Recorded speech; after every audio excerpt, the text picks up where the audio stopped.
Φίλες και φίλοι συνδρομητές, γεια σας από το στάδιο Νίκος Κούμας της Νέας Φιλαδέλφειας, όπου βλέπετε την πραγματικά εκπληκτική ατμόσφαιρα που έχουν δημιουργήσει περισσότεροι από 30.000 φίλοι της ΑΕΚ που βρίσκονται εδώ για το παιχνίδι με τη μεγάλη Μπαρτσελώνα.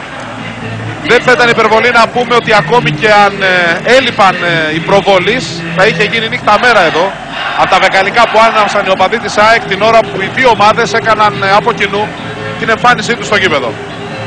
Κοιτάξτε τι επικρατεί στις εξέδρες για αυτό το μεγάλο παιχνίδι για τη φάση των 16 του κυπέλου UEFA.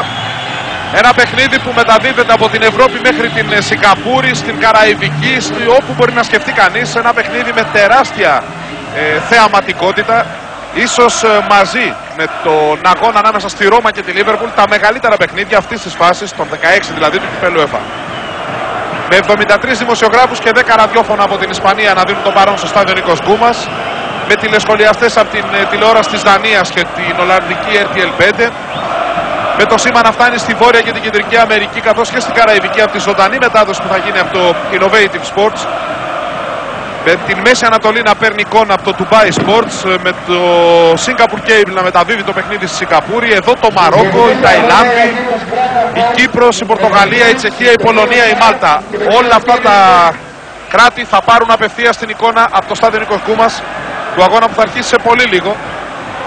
Σύνθεση λοιπόν των φιλοξενουμένων πρώτα. Με το Ρέινα, τον Ντεμπούρ, τον Αμπελάρδο, τον Σέρζι, τον Γκουαρδιόλα, τον Κοκού, τον Γκάμπρι, τον Λουίς Ενρίκε, τον Κλάιφερτ, τον Ριβάλντο και τον Ζέντεν.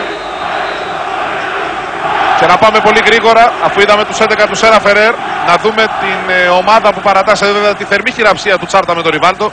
Ατματζίδης, Δέλλας, Κωστένογλου, Κασάπης, Αγοράκης, Μαλαδένης, Τσάρτας, Ζήκος, Λάκης, Πετκόφ και Νικολαίδης.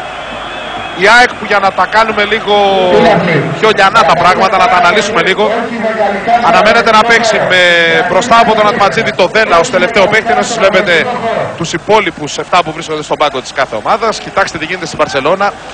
Ράιζιγκερ, Κουαδράδο, Αλφόνσο, Τιτρουέλ, Ζεράρτ, Τσάβι και Πετί. Παίκτες που θα έπαιζαν στην 11η οποιασδήποτε ελληνικής ομάδας και όχι μόνο αυτή.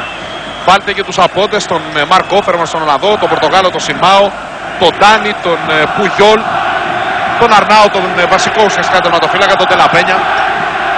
Η ΑΕΚ με τον Ροντρίγκο, τον Κοπιτσί, τον Καραγιάννη, τον Καψί, τον Ρουίς, τον Μιχαηλίδη, τον δεύτερο γκολκίπερ και τον Κωνσταντινίδη